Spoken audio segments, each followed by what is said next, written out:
It is common to see classroom management as a struggle between the teacher and the students. But I think the real battle is with ourselves. If we want a class to go well, we need to be as calm as possible. This will have a greater effect on classroom management than just about anything else. If we are stressed or angry, the children probably will be too.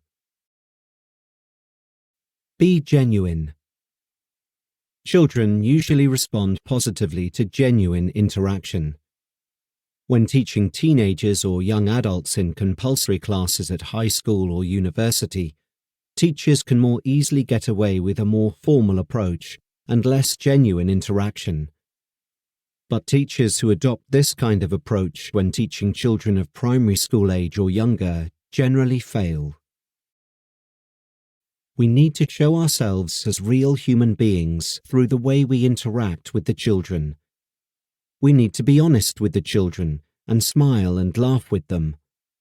We can sometimes tell the children things about our lives, share photos with the children, and share our hobbies. If we can find ways to bring hobbies or sports we are passionate about into the classroom, the children will almost certainly respond positively. We can have a lot of fun with the children. Humor can break down barriers with even the most difficult students, though we should never laugh at children or use sarcasm. This may make some children laugh, but at the expense of others. We can tell stories to inspire the children, especially stories where we or others we know have overcome difficulties. This can motivate the children to deal with issues in their own lives that may be having a negative effect on their behavior in the classroom. Being genuine also means not being manipulative. For example, if the children feel we are giving them points or praising them just to get them to do what we want them to do, it can make them less engaged and less intrinsically motivated in class. Don't shout. Showing our genuine feelings in the classroom includes showing the children when we are not happy with them. But it is important to do this without letting it seriously affect us or making us angry. I know this is easier said than done. At least I think we should avoid shouting at the children. Shouting can lead to an immediate improvement, but it is temporary. And if it doesn't work, we lose a lot of credibility with the children, and the problems we were reacting to are likely to become a lot worse. To achieve the best results, we need the children to be on our side. If shouting works, it is only because we are bigger and older and have more power in the classroom than the children, and it reinforces these differences between us. Set a good example. Shouting also sets a bad example. I think we should try not to do anything to the children that we don't want them to do to each other. If we shout, "Shut up," to the children, it is sending a message that it is okay for the children to shout, "Shut up," to each other. And we need to follow our own rules. If we don't want children to send text messages in class, then we shouldn't do it. If we don't want children to eat in class, then we shouldn't do it. Many behavior problems in class come from children noticing that the teacher is being hypocritical and is not following appropriate behavior. Be fallible. Setting a good example also means being fallible. Making mistakes and dealing with mistakes positively is at the core of learning. If we want the children to be willing to make mistakes and learn from mistakes, we also need to be comfortable with making mistakes when interacting with the children. And if the children see us as infallible, they will be less likely to interact with us in a genuine way. If we know everything already, why should they try so hard to discover things for themselves? Why should they try to tell us things that they see us as already knowing? Be a giver, but establish red lines. Like many others, I became a teacher because I wanted to do a job where I could support others. I worked in business for a while before becoming a teacher, and was in a world where the focus was on getting more than on giving, often at the expense of others. I think we are very lucky to be in a purer world than that. In fact, if we don't have a giving attitude to the children in our classes, we are likely to have a lot of classroom management problems. The extent to which the children in a class feel we care about them is generally related to how positive and engaged they will be. And it is important that our support for them is unconditional, not dependent on how well they do or how compliant they are. Having said this, if we are always generous, there may be some children who take advantage of us. If we establish a trusting relationship with the children, this is less likely to happen, but it is important to establish red lines that can't be crossed. It is better to have fewer rules that the children respect, understand the need for, and are consistently applied, than to have many detailed rules that are more likely to be broken. Once children start to break rules, it undermines trust and respect for the teacher and can lead to negativity in the classroom. Be warm. Even when we need to be strict, the children should never feel we are withdrawing love for them. Otherwise, a bad situation can become a lot worse.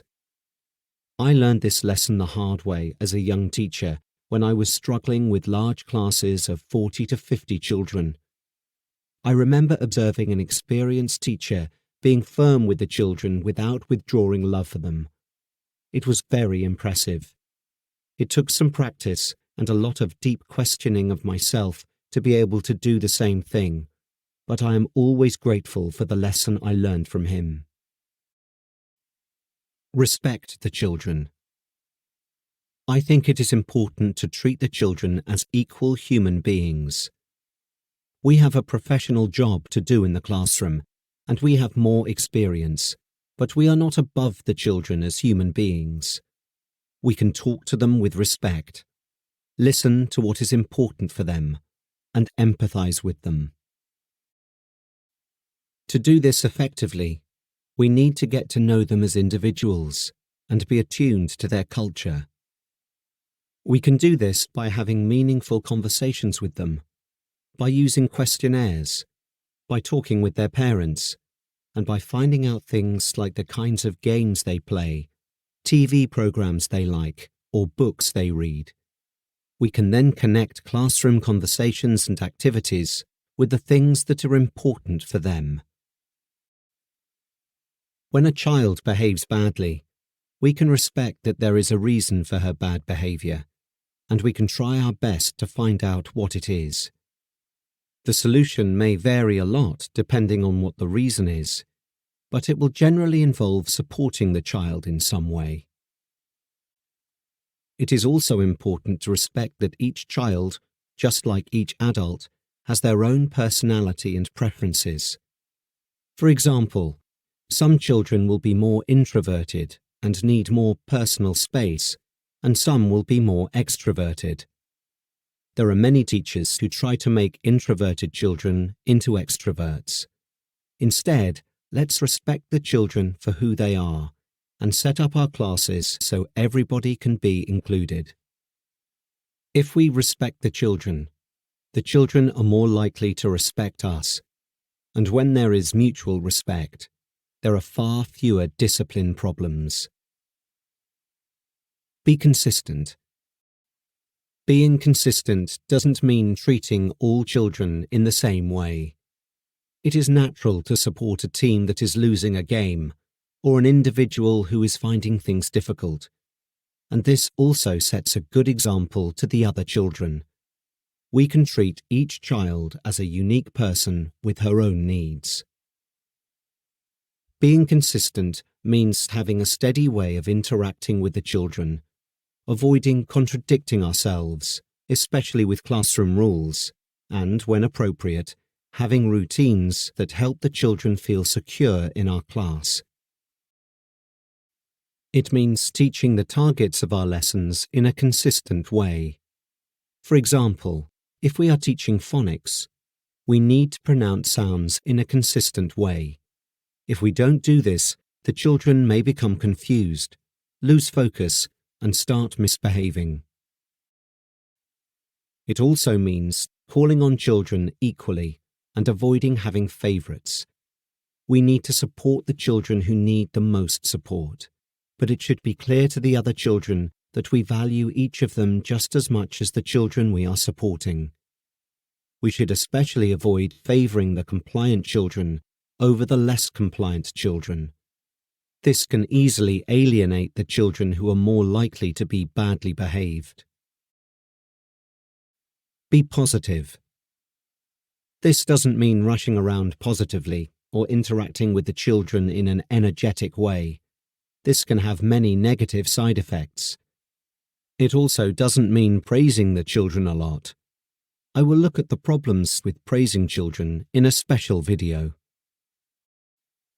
It means smiling a lot and focusing on what the children are doing right, not what we think they are doing wrong, and trying to look at the positive side of whatever happens in the classroom. There are also many ways of interpreting a child's behavior, and we need to try and choose a positive one. It also means having positive expectations. Behavior is closely related to our expectations. If we expect children to behave badly, they are more likely to do so. Children often behave according to how they are perceived by us, and partly as a consequence of this, how they perceive themselves. They may be well behaved with one teacher and badly behaved with another, and this has much to do with each teacher's expectations. Another way to be positive is to send positive messages to the parents. Some schools and teachers mainly contact parents when the children have done something wrong. It is much better to send positive messages. When you send a positive, heartfelt message to a parent, and the parent tells the child is more likely to come to your class with a positive attitude. I don't mean we should manipulate the children. I mean genuinely look at the positive side of what the children do in class, and then take the time to let the parents know. But more than anything else, being positive means having a positive interest in the children, being interested in a picture a child is drawing, or a sentence she is writing, being interested in her pet, being interested in her hopes and dreams, or the things that worry her. If the children feel our sincere interest in them, they are much more likely to have a positive attitude in our lessons, and we are much less likely to have classroom management problems. This workshop will be continued in the next video.